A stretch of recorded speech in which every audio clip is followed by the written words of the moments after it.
My name is Vorak 3, Senior Adjudicator of the Galactic Intersystem Defense Coalition, and I have been doing this job for 41 standard cycles. I have watched species rise, I have watched species fall, I have watched a Breathian warlord weep because he failed a psychological evaluation, and I have watched a Quarian assassin faint, mind you, during the physical stress simulation. But nothing, and I mean absolutely nothing, had prepared me for what walked through the intake bay of Station Kelveth on the morning of the selection. Let me back up. The Kelveth division was not just any military unit. It was the unit. The most decorated, most feared, most respected combat force in the known 47 systems, 11 members, iron recruitment standards, a waiting list so long that entire civilizations had gone extinct by the time their application reached the top.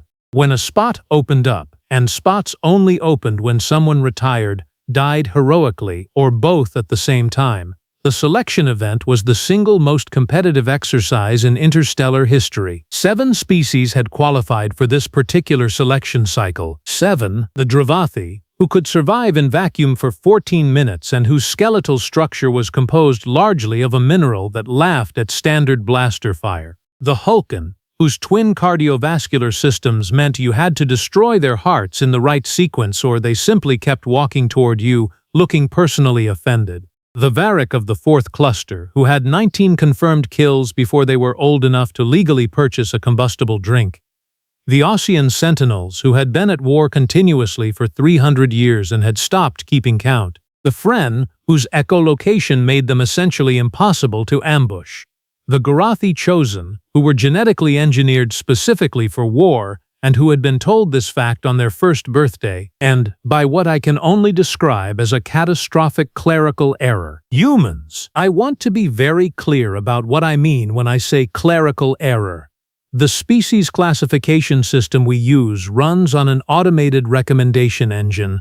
It compares applicant species data against historical performance metrics, biological threat indices, psychological resilience scores, and about 47 other variables. Humans had applied, yes, humans always applied for things they had no business applying for. That is, in fact, one of their defining traits. The engine was supposed to flag them as category Observer Tier and politely redirect their file toward the Auxiliary Support Division, where their particular talents, such as they were, could be put to use making detailed lists of things and arguing about whether those lists were correct. Instead, due to an error in the species code translation layer that our IT division has since described as deeply embarrassing, the engine read their combat mortality rate wrong. Humans have an absurd historical casualty rate in military engagements. Absurdly high. The system read it as something else entirely. Something like an absurdly high survival rate. And so, on the morning of the selection, 7 species walked into Intake Bay 12. 6 of them looked like apex predators. One of them was eating something out of a crinkly wrapper and reading a small paper rectangle. I stared at the human for a long moment. She was medium height for her species, which is to say she was shorter than everyone else in the room by a margin that would have been comical if the situation were not so baffling. She had her dark hair pulled back in a way that suggested she had done it quickly, and she was wearing standard-issue candidate fatigues that were too large for her frame, probably because the sizing system had been calibrated for species with broader torso structures. She looked up, met my eyes, and gave me what I would later learn is called a thumbs up. I looked at my assistant, Peltorin. Peltorin looked at me. We both looked at the paper in my hand that confirmed this was, in fact, an officially registered candidate. "Welcome," I said, in a voice that I hope conveyed professional neutrality and not the existential confusion I was actually experiencing. "All candidates, please proceed to the orientation hall." The Drevathi candidate, whose name was Areth Kol, looked at the human the way one might look at a decorative plant that had spontaneously entered a marathon. Areth Kol was 7 feet of dense muscle and threat, with bioluminescent markings along the neck that pulsed when aggression spiked. Those markings were pulsing now. Not with aggression, as it turned out. With confusion. "What is that?" Areth Kol said quietly to the Hulken beside him. "I believe it is a human," the Hulken replied. His name was Drevathi, and he had 2 hearts, as I mentioned, and also an expression that suggested he was doing complex math in his head and not arriving at a reassuring answer. "I know what it is," Aerith Cole said. "I meant, why is it here?" "I don't know. Should we ask?" "She's eating something." They watched her for another second. She had finished the crinkly wrapper and was now folding it into a small, precise square with the focused attention of someone who considers littering a personal failure. "She folded it," Drevathi said. "I see that. She could have just put it in the waste receptacle. She folded it first." A pause. "That's strange," Aerith Cole said. "Yes." They did not say anything else about it. But I noticed they kept watching her. The orientation hall was a vast, circular chamber designed to make candidates feel appropriately small. The lights were calibrated to be harsh. The seating was intentionally uncomfortable. The acoustics were engineered so that every sound, every shift of weight, every nervous exhale was perfectly audible to everyone in the room. This was intentional. The selection began before the first event was announced. It began in orientation, where candidates sat with their discomfort and their competition, and we watched what they did with it. The Ossian Sentinels sat like statues. They had been awake for approximately 60 hours because that was how they prepared, and they looked no different for it. The Varric candidates, 3 of them, sat in a tight cluster and communicated in their rapid, sub-audible clicking language, which our translation system could not fully process in real time. The Fren were still, dangerously still. The kind of still that is not rest, but readiness. The Drevathi chosen looked like they had been poured into their seats from a mold specifically designed for the purpose of looking terrifying. The human candidate sat down, looked around the room with what I can only describe as genuine curiosity, took out a small handheld device, and began to write something on it. I leaned toward Peltorin. "What is she writing?" Peltorin checked the monitoring feed. "It appears to be," he paused, "notes." Notes. On the other candidates, I stared at the feed. She was writing, in small, quick marks, what appeared to be a detailed breakdown of each species in the room. She had noted the Drevathi's bioluminescent stress indicators. She had noted the Hulken seating posture and what it implied about their dominant limb. She had noted that the Friend's stillness was oriented slightly toward the door, not the stage, which suggested they were tracking entry points rather than authority figures. She had been in the room for 6 minutes. I looked at Peltorin again. "She's profiling them," he said. "I can see that. Should we be concerned?" I thought about it. I don't know yet. The first event of the selection was the physical endurance assessment, which was exactly as unpleasant as it sounds and intentionally more unpleasant than you're imagining. 3 hours of rotating physical challenges calibrated to the maximum tolerance of the highest-performing species in the room. The logic was simple. Set the bar where the best candidates lived and see who could reach it. Aerith Cole completed the first sequence with the relaxed expression of someone doing light stretching. Drevathi's twin hearts powered him through the cardiovascular segment at a rate that made the monitoring equipment briefly concerned it was malfunctioning. The Varric trio moved with the terrifying economy of species that have never wasted emotion in their collective evolutionary history. The human completed the first sequence 40 seconds behind the Drevathi, breathing hard, with an expression that I can only describe as profoundly annoyed at herself. She was not last. That distinction went to one of the Fren, whose echolocation was extraordinary but whose raw physical output was calibrated more for precision than power. But she was near the back, and the gap between her and the leaders was significant. And yet, I watched the monitoring feed carefully, because something about the way she moved bothered me, and it took me a while to identify what it was. She was conserving. Every motion she made was the minimum required to complete the task. She was not pushing to compete with the Drevathi. She was not trying to match the Hulken. She was threading a very precise line between enough to pass and nothing wasted, and she was doing it with a deliberateness that suggested she had calculated this threshold before she walked in the door. I pulled up her physiological readouts: heart rate elevated but controlled, respiratory pattern disciplined, cortisol markers at a level that should have been much higher given the physical output. She was not struggling, she was pacing. The second sequence was designed to escalate. The third would be harder still. Standard candidates who burned bright early tended to fade. Candidates who managed their resources tended to, not always, but tended to, survive. I made a note. I was not sure what to do with the note yet, but I made it. The final challenge of the physical assessment was called the collapse scenario. It was simple in design and genuinely awful in execution. Candidates were placed in an enclosed course and told that the gravity settings would increase by 15% every 4 minutes until candidates either completed the circuit or physically could not continue. The course itself was designed for maximum discomfort, tight angles, uneven surfaces, sections that required crawling, sections that required climbing, sections that were specifically built to be wrong for whatever body shape you had. The Drevathi candidate finished third. The two Hulken finished first and second. The human finished the circuit on the final gravity setting, which was 2.5 times standard, 6 minutes after the nearest competitor, alone in the course because everyone else had either finished or stopped. She came through the exit point and immediately sat down on the floor of the recovery area. Not because she collapsed. She sat down with intention, crossed her legs, put her hands on her knees, and breathed at a very controlled rate for 90 seconds. Then she stood up, went to the hydration station, drank an amount of water that was frankly alarming, and looked around the room. Dorothy was watching her. She noticed. "Good run," she said to him, in Coalition Standard. He blinked. "You finished after everyone." "I finished," she said, and shrugged, and sat down to pull something out of her bag, which turned out to be a small container of food she had apparently brought with her. She started eating. Dorothy stared at her for a long moment.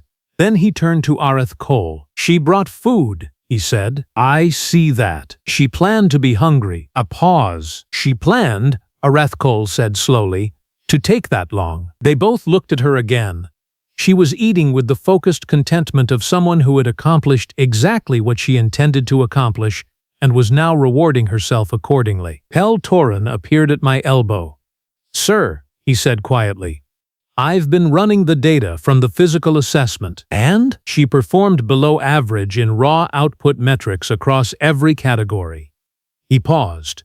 "But her energy expenditure ratio is the most efficient in the group. She spent the least to get the most. By a significant margin, yes." I looked at the human candidate, who was now offering her food container to Dorothy, who was staring at it with an expression I could not fully read. "What's her name?" I asked. Hel Torin checked the file. "Mira Voss." "Mira Voss," I repeated. "She was a problem. Not because she was failing. She was a problem because she was not failing in the ways I expected her to fail, and she was not succeeding in the ways anyone succeeds, and I had been doing this job for 41 cycles and I did not yet know what I was looking at. The day was not over. Tomorrow was the combat simulation. And the combat simulation, in 41 cycles of running this selection, had never once been survived without injury by every candidate in the group. Mira Voss finished her food, put the container away neatly, and went to sleep on her designated bunk 14 minutes before lights out protocol activated. I sat in the observation room and looked at her physiological readout, which showed a resting heart rate so calm it would have been unremarkable on a candidate in perfect comfort. She was asleep in a room full of apex predators from 7 different systems, competing for the most dangerous job in the known galaxy, and she slept like she didn't have a single thing to worry about. That, more than anything else that had happened today, was what made me genuinely uneasy. The combat simulation ran on a system called the Kelveth mirror. It was built 40 years ago by a weapons designer who had clearly decided that subtlety was someone else's problem. The mirror generated a fully adaptive combat environment, meaning it read your capabilities in real time and adjusted its difficulty to stay precisely at the edge of what you could handle.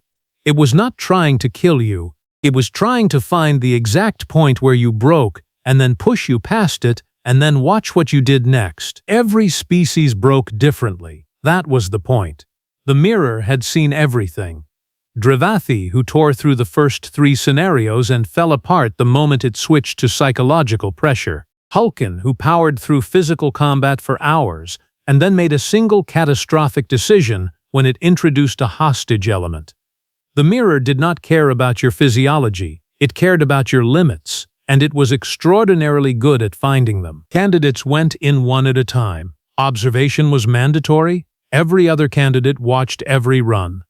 This was also intentional. Areth Cole went first. He was, by any measurable standard, extraordinary. The mirror threw 12 consecutive scenarios at him, escalating from solo combat to multi-target suppression to a scenario involving a collapsing structure, trapped personnel, active fire, and a secondary threat emerging from below the floor at 6-second intervals. He moved through it the way a force of nature moves through a landscape, not with grace exactly, but with absolute unrelenting authority. He broke on Scenario 14.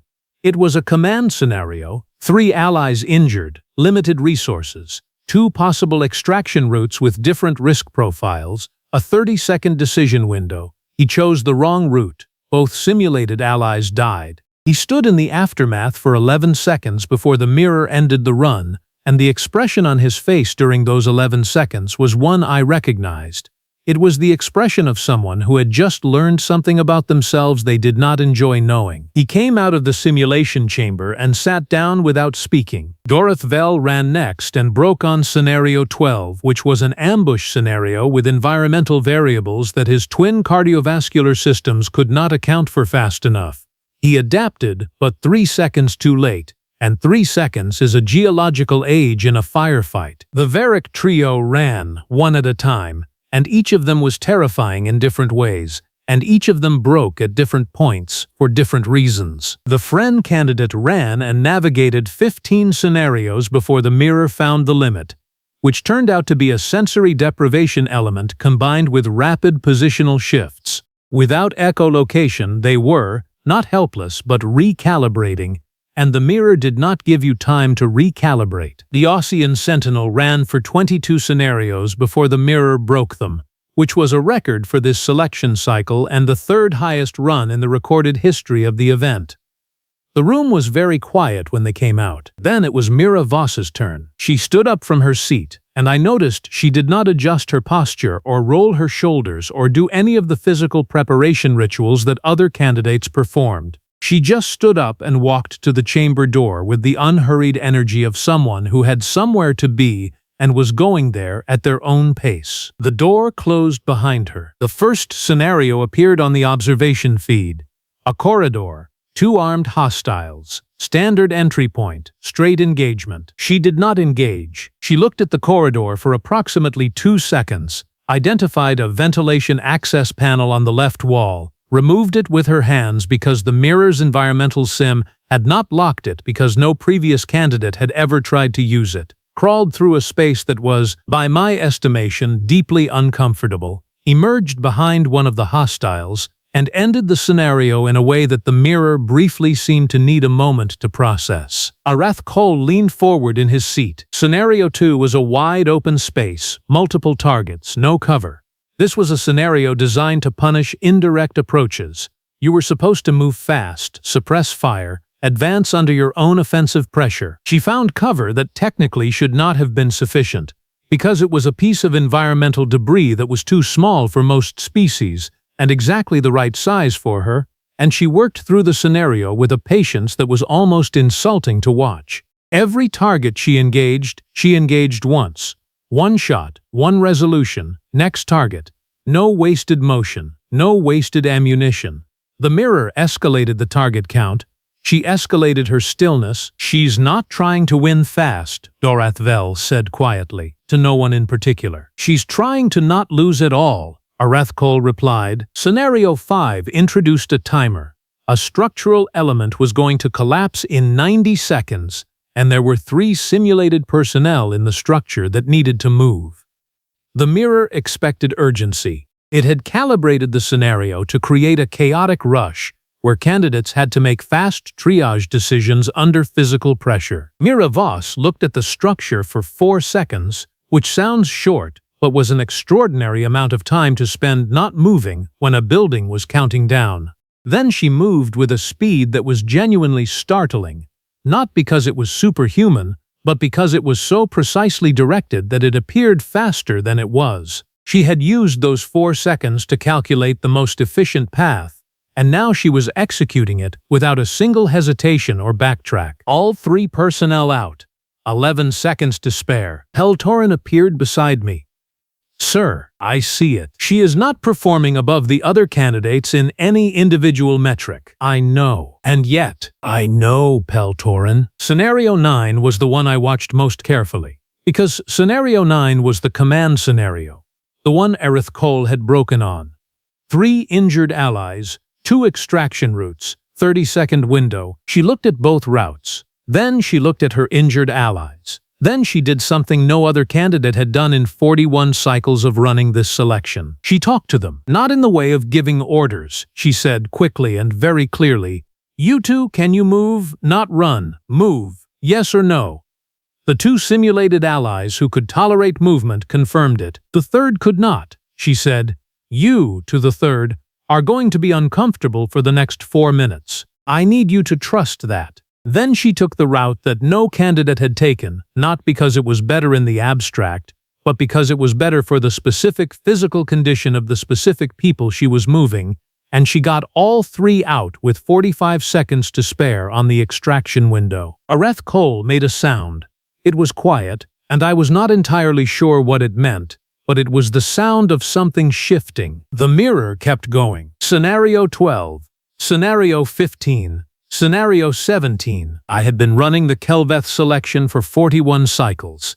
The highest run in the recorded history of the event was 31 scenarios, set by an Ossian Sentinel 12 years ago, whose name was now on the wall of the division's main hall. Mira Voss reached Scenario 23 before the mirror found the limit. It was a sleep deprivation and sensory distortion scenario, which the mirror typically held in reserve because it was less a combat test and more a test of fundamental psychological architecture. After 22 scenarios of sustained stress and output, it introduced a phase where the environment became unreliable.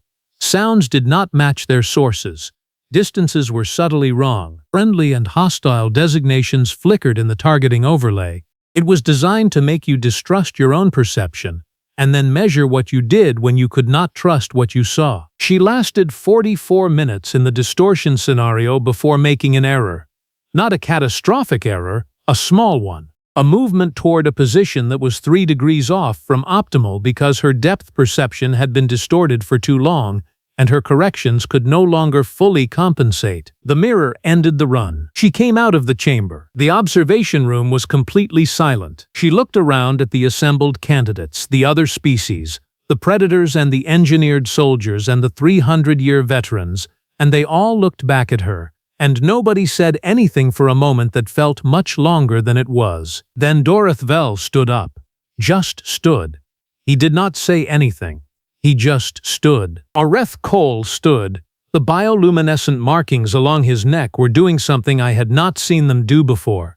They were still. No stress pulse, no aggression flicker, just calm, steady light. One by one, every candidate in the room stood up. I am not going to pretend I did not feel something during that moment, because I did, and I have been in this job long enough to know when something is happening that you will remember for the rest of your career. Mira Voss looked at them. She blinked. Then she said, "That's very kind of you all," in a voice that sounded genuinely a little embarrassed, and she went and sat down and drank a considerable amount of water. The formal scoring review took 4 hours. I ran the numbers 6 times because the numbers kept saying the same thing, and I kept expecting them to change. She had not scored highest in a single individual category. Not one. Raw physical output, middle tier. Speed, below average. Individual combat effectiveness by volume, 3rd quartile. Every single metric, when measured alone, placed her somewhere in the acceptable range and nowhere near the top. The aggregate told a completely different story, because she had scored highest in efficiency ratios across all categories. Highest in strategic adaptation. Highest in personnel outcome scores, highest in resource management, and highest, by an enormous margin, in scenario depth, meaning the mirror had to work harder and longer to find her limit than any candidate in this selection cycle. The second highest scenario depth was 31, the Ossian Sentinel. Hers was 23, yes, but with a mirror intensity calibration that had been running at a 17% higher difficulty setting because it had recalibrated upward after Scenario 8 and never come back down. Adjusted for calibration, her effective depth was the highest recorded in 12 years. I sat with this information for a long time. Then I went to find her. She was in the candidate's rest area, sitting on the floor with her back against the wall, writing in that small handheld device again. I sat down across from her, which is not something I typically do. I am the senior adjudicator. I have a desk. Desks exist for a reason. She looked up without surprise, which I found faintly remarkable. Adjudicator Vorak 3, she said. You knew my name. I read the briefing packet. Most candidates don't read the briefing packet. Most candidates use the briefing packet as a signal that they've arrived somewhere important, she said, rather than as information. She paused. No offense to them. I looked at her. You applied for this selection. I did. You were flagged as observer tier by the classification system. I know. I saw the initial rejection letter. She tilted her head slightly, and then I got a second letter that said I'd been reclassified. I assumed it was intentional. It was a clerical error. She considered that. Huh? A pause. Does that change the results? I looked at her for a long moment. No, I said. It doesn't. She nodded, as though this was a reasonable answer to a reasonable question, and went back to writing. What are you writing? I asked. Notes on the other candidates, she said, for the record. In case you need any observations that the mirror's metrics don't capture. I stared at her. You're writing assessments of the other candidates for my use. I thought it might be helpful. She did not look up. Areth Cole performs best when the threat is physical and direct. He struggles with resource allocation under emotional pressure. Dorath Vel is the opposite. He is an outstanding strategic mind, but his twin systems make him over-calibrate for redundancy in crisis moments, which costs him seconds he doesn't have. The Ossian Sentinel, I'd suggest keeping them out of solo command scenarios for the first 6 months and pairing them with someone who makes fast decisions because they make excellent decisions, just not always fast ones. She turned the device around and handed it to me. I looked at the document. It was 6 pages. It covered every candidate in the selection, with a precision and a specificity that made my own evaluation notes look like rough drafts. When did you write this? I asked. Most of it yesterday, she said, during orientation and the physical assessment. I added to it after the mirror runs. I handed the device back. I stood up. I stood there for a moment. Mira Voss, I said. Yes? You came here by accident. She looked up at me. Her expression was not defensive or uncertain. It was, if anything, mildly amused. Adjudicator, she said, with respect. Everything I did here, I did on purpose. I did not have an answer for that. I went back to my desk. The selection results were announced the following morning. All candidates assembled in the orientation hall, which felt different than it had 2 days ago, smaller somehow. The room had seen something, and rooms remember what happens in them. I read the ranking. I read the name at the top. The silence afterward was the very specific kind of silence that happens when an outcome is surprising and also, on reflection, correct. Areth Cole turned to look at Mira Voss. His bioluminescent markings were doing the still, steady thing again. He said, I want to request a combat assignment with her. So do I, said Dorath Vel. The Varric concur, said one of the Varric trio, clicking rapidly before the translation caught up. Mira Voss was looking at her boots. She appeared to be doing the math on something. Then she looked up and she said, with the particular brand of cheerful understatement that I would come to learn was, apparently just how humans spoke when they were genuinely pleased, okay, that works. I submitted the final paperwork to the coalition board that afternoon. I wrote 3 paragraphs explaining the clerical error, because the board required documentation of all procedural irregularities. Then I wrote 1 additional paragraph that said, in summary, the error does not affect the validity of the outcome. The candidate performed without exception. The error was ours. The result was not. The coalition board sent back a 1-line acknowledgement, which was standard. Then, an hour later, they sent a second message. It said, "What species did you say this candidate was again?" I wrote back. "Human." The response took 11 minutes, which, for a coalition board communication, was essentially silence. Then, "Confirmed. Please update the species eligibility matrix accordingly." I updated the matrix. I flagged humans as full-tier candidates for the first time in coalition history. I submitted the flag, and the system accepted it, and somewhere in the bureaucratic architecture of the 47 systems, a small box changed from one value to another. Mira Voss, at that moment, was in the division's equipment bay, learning the designation codes for Kelveth-grade combat gear with the same quiet, systematic attention she had given to everything else. She did not know about the matrix update yet. When I told her, she paused. She looked at the equipment list in her hands. She set it down carefully. "How many other humans applied before?" she asked. "Many," I said. "Over the years." She was quiet for a moment.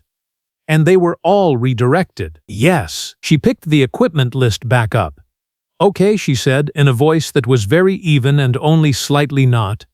"Then I'll do a good job." I left her to her work. I walked back to the observation room, which was empty now, the feeds dark, the mirror powered down to standby. I stood there for a while, looking at the inactive screens. 41 cycles, hundreds of candidates, thousands of runs, one clerical error. I have told this story at 6 coalition briefings since it happened. Every time I tell it, someone asks whether we plan to screen more carefully for classification errors in the future. Every time, I say, we have updated our protocols, yes. And every time, I do not say the rest of what I think about it, which is this. The Matrix had excluded humans for decades. The screening had been working exactly as designed. The error bypassed a filter that had been specifically built to keep a species out, based on data that was not wrong exactly, but was measuring the wrong things. And the species walked in, sized up 7 apex predators from across the known galaxy, decided the most efficient path to the finish was to simply outthink everyone in the building, and did exactly that. The filter was not protecting the division. The filter was protecting the division from being shown up. There is a difference. I updated the matrix. I filed the paperwork. I went home, and somewhere on Station Kelveth, the newest member of the most elite combat unit in 47 systems was learning equipment codes, eating something out of a crinkly wrapper, and folding it afterward into a very precise square. Because some things, apparently, you just do right, even when nobody is watching.